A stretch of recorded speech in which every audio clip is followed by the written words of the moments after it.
Oh, I love tea. I love tea. Tea is interesting too because, of course, it's been involved in religious and mystical ceremonies for millennia. The plural of millennium, I think. I don't know. Anyway, so we're going to try something with a little tea. And, of course, something with a pack of cards. And, Chris, you're going to help me out here. I'm going to give the cards a little bit of a shuffle here. And I want you to cut the cards for me, brother. We're going to only use about half the deck. Only about half the deck. So I want you, you're going to decide which cards are going to get rid of. You lean on in there, and you cut about half the cards, or get rid of some cards. Those are the cards we're going to get rid of. Boom. Thank you so much. We got rid of those. Okay? And in fact, let me do this, Chris. Would you grab the cards, and I want you to deal them into 3 piles for me. Okay? Reach on in there and deal them into 3 piles. Okay. Just keep going. Sure. Thanks, man. As I mentioned earlier, man, I am grooving the nail polish. You are rocking that. No. It's so great to be living in an age where more and more people are just doing what feels right for them. Okay, so look. Maybe check the camera, make sure that stuff's still in the shot. You cut the cards, you got rid of some cards. We were very fair about that. Then you dealt out the cards, and you're going to make the final choice here. I want you to point to, we got 3 choices here. Point to one of them, doesn't matter which one, right? This one, right there. Okay, so look, I'm going to do this very slowly, like that. No sleight of hand, nothing funny. So again, you cut the cards, and we were fair about which ones you're going to get rid of. You dealt them out. You made an obviously very fair choice. Let's see here.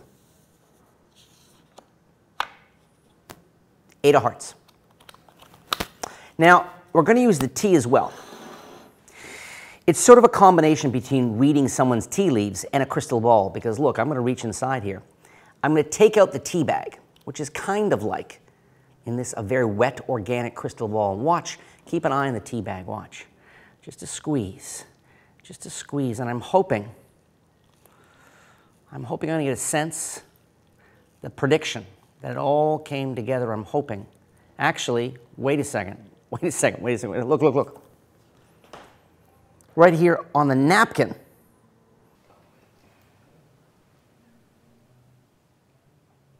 First, big shout out to my brother, one of the most original, creative-minded magicians I've ever had the pleasure to spend time with, Michael Scutt. Mike Scutt. This is very strongly based on an idea he had. He was doing it with a coin date. I varied it over here to cards and sort of do it a little bit differently.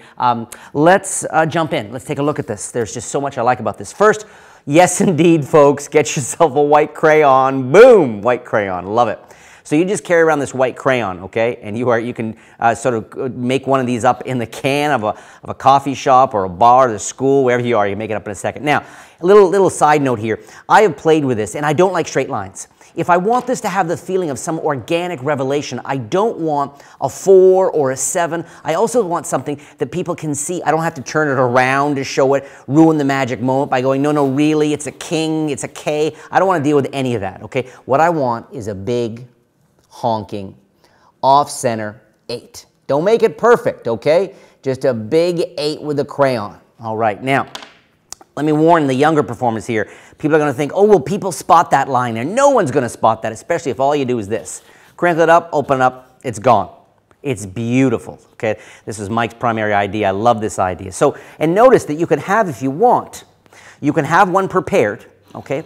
Because sometimes instead of, I'm going to share a bunch of ideas here with you, sometimes rather than reaching and getting a tea bag, this will work with Coca-Cola. This will work with coffee.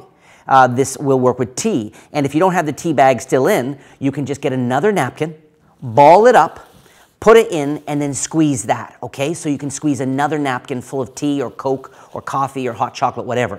So in that case, what I can do is I can have 2 napkins. I did a version of a very old 3-pile force, okay? I had 3 8s on the bottom, right? Shuffle the pack. I'm doing a in the hands riffle shuffle, and I'm making sure that those 3 cards on the bottom come off first, then finish that, okay? So I've got my 3 8s on the bottom. Then you come over and you have someone cut the cards wherever they want. This is a very powerful moment. Lift off, I say to people, lift off 5 cards, lift off 25 cards, whatever you want, and we're not going to use those cards. Get rid of some cards. So it's not a magician's force or special wording. They get rid of some cards. Put those off to the side. And then I have them deal those out.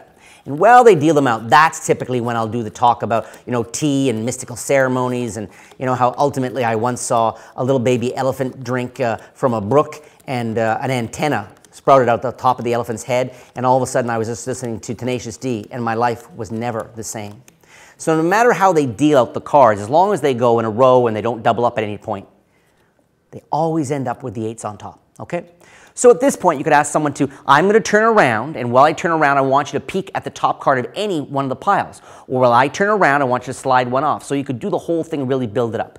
In the end, they end up with 1 card. And of course, what you want to do is get rid of those 3 piles so that later on, nobody sort of checks the other 2 cards on top of the pile. So you're good to go. To finish, if you're not going to use the 2 napkin version, I've got this here. I reach inside, grab the tea, and nobody's looking at the napkin. No one cares about the napkin. Everybody's focused up here, and you've got this squeezing thing. And just the fact that you're making a mess is, immediately people go, oh, it's just dramatic. It's interesting. It's got that real street magic, I don't give a crap about the mess, I'm just trying to amaze people kind of thing. And you squeeze it, and then I always like to pretend as if I was looking for it here, and then I go, wait a second, and all focus comes down here.